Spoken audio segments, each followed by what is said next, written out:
Өнөөдөр буюу 3 дугаар сарын 31-ний 11 цагийн байдлаар Орхон аймагт шинээр 9 тохиолдол бүртгэгдэж, шинээр батлагдсан тохиолдол 85 болон нийт 110 батлагдсан тохиолдол бүртгэгдэж байна. Бүсийн оншилгын эмчилгээний төвд 78 хүн тусгаарлагдсан эмчлэгдэж байгаагаас биеийн байдал хүндэвтэр 4, хөнгөн 74 хүн байна. Өчигдөр халдвартын засгаас эмчлэгч эмчийн дүгнэлтийг үндэслэн биеийн байдал хөнгөн 6 хүнийг эрүүл мэндийн сайдын А140-р тушаал коронавирус халдварын оншилгоо эмчилгээний түр зааврын дагуу гэрийн тусгаарлалт руу шилжүүлэн өрхийн эрүүл мэндийн төвийн эмчийн хяналтанд авсан байна. Хавьтлын судалгаагаар ойрын хавьтал 1577 хүнийг олж илрүүлэн тусгаарлах болон шинжилгээ авах ажлуудыг зохион байгуулж байна. Шинжилгээг заавал вакцины хамгаалж байгаа хүмүүс маань. За өнөөдөр Боетийн вирусологийн лабораторид 354 полимеразын гинжин урвал буюу манайхны одоо сайн мэдих PCR-ын шинжилгээ хийснээс 9 хүн одоо шинээр батлагдсан. За Ахмад аймгийн нийт батлагдсан тохиолдлын тоо одоо өнөөдрийн байдлаар 110 болж байна. За халдварын одоо 6 кластер голомтоос одоо дээрх өвчлүүд гарч байна. За их үүсвэр тодорхойгүй улсуудыг судалж байгаа.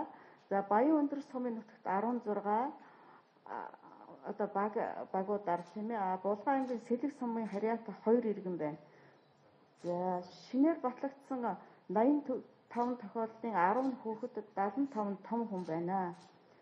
За бүсийн эмчилгээ онцлогооны төвд 78 хүн тусгаарлагдсан эмчилэгдэж байгаагаас биеийн байдал хүндэвтэр 4, хөнгөн 4 байна. Хөнгөн бос нь одоо 78 хүн байна.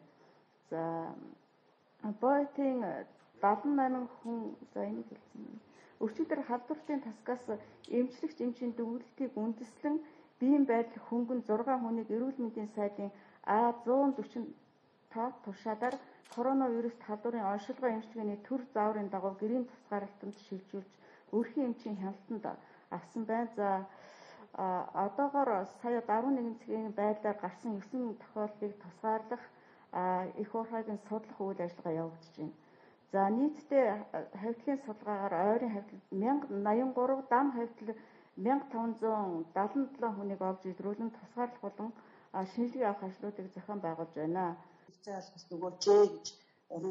Гэрийн тусгаарлалтанд батлагдсан 76 тохиолдлын ойрын хавьтал болон дам хавьтал 2269, голомттой бүс нутгаас ирсэн 444 иргэн нийт 2713 иргэдийг тусгаарлаад байна. Орхон аймгийн хэмжээнд нийт 30971 PCR шинжилгээ авч 110 эерэг 30871 сөрөг гарсан байна.